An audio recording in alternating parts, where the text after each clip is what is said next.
Muda, masih bersama dengan acara Cerita Muda. Dan sekarang Tika masih dengan teman-teman komunitas Indigo ya. Sekarang sebelah Tika sudah ada salah satu anak Indigo yang termuda di komunitas Indigo ini.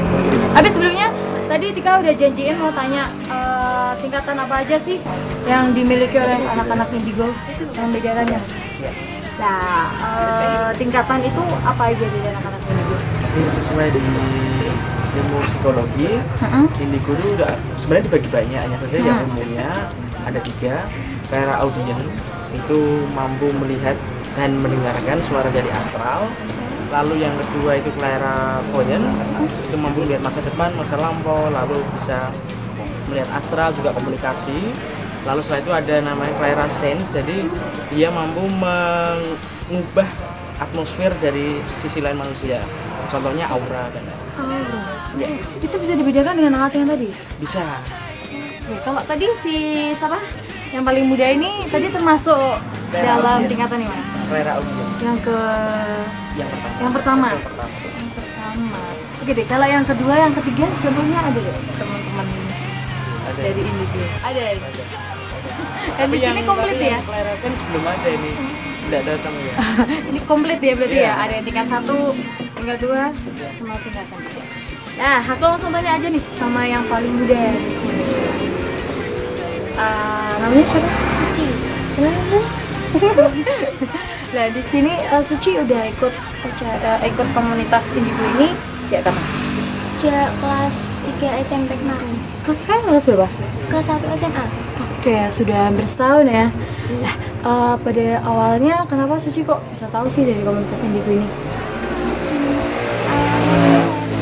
Adanya tuh Kak Bapak terus Oh, oke. ketemu sama Mas Arif, terus dicek sama alat itu, terus tuh tahu kalau golongan Indigo. Ada sebelumnya kalau kamu tahu dari alat ini sebelumnya ada pengalaman deh. Iya. Yang dirasakan apa? Bisa cerita nih salah satunya nih. Iya, pernah pas di rumah mati lampu, terus kan masuk ke kamar, terus Iya. tiba-tiba itu ada cewek mirip dengan kakak saya, tapi ternyata kakak saya sedang di luar. Wow. Ya, terus Terus langsung manggil kakak saya, tapi kakak saya tetap masih di luar. pengalaman ya. Itu dia pengalaman anak-anak Indigo. Untung saya nggak ada. Terus apa sih yang bikin kamu tertarik untuk ikut di komunitas Indigo ini? Itu acara hunting gitu, terus Yang pertama. ya terus pengobatan, terus bakti sosial gitu. Mengikuti acara-acara ini ya, komunitas Indigo. Nah, pada dasarnya kan ini juga ayah sendiri. Komentar dari orang tua gimana kamu ikut komunitas ini? Orang tua ya setuju gitu. Mendukung sekali. Iya, mendukung. Nah, dari kalau ini kan sebuah ilmu ya. Apakah ingin kamu kembangkan dengan mengikuti komunitas Indigo ini? Iya, saya ingin mengembangkan agar bermanfaat untuk membantu orang yang sedang sakit, terus membersihkan rumah-rumah gitu. Oke, masih dengan kegiatan sosial ya bersama komunitas Indigo ya. Keren banget. Ada yang ingin kamu sampaikan nggak sama teman-teman seumuran kamu nih? Apa sih yang dirasakan sebagai anak-anak Indigo? Kalau beda kan kalau lihat si anak-anak lain seumuran kamu mungkin masih ada yang biasa, normal, masih main dengan ya main senormalnya lah. Kalau kamu kan memiliki kelebihan. Ada yang ingin kamu sampaikan? Hah? Iya. Mungkin memang itu kelebihan ya dari anak-anak Indigo ya. Misal kalau saya nggak punya pengalaman gitu termasuk ya Pak ya? Ya kalau nggak memiliki pengalaman saat kecil, ilmu Indigo itu bisa dibentuk nggak? Atau memang bawaan dari lahir atau gimana? Indigo itu ada yang bawaan dari lahir, ada yang besar tiba-tiba bisa jadi indigo. Contoh teman saya punya anak itu waktu itu sakit panas, sangat panas sekali. Terus setelah dia opnam 2 hari di rumah sakit, kakinya itu tidak bisa berjalan. 2 hari setelah itu pulang, dia terus mengalami kejadian ganjil. Contohnya itu sering tengah malam lari main dengan temanku. Salah satu contoh ini ada zaman itu. Nah, itu dadakan indigonya. Indigonya dadakan. Ya, silakan ditanya. Oh, dan ternyata di teman muda indigo dadakan.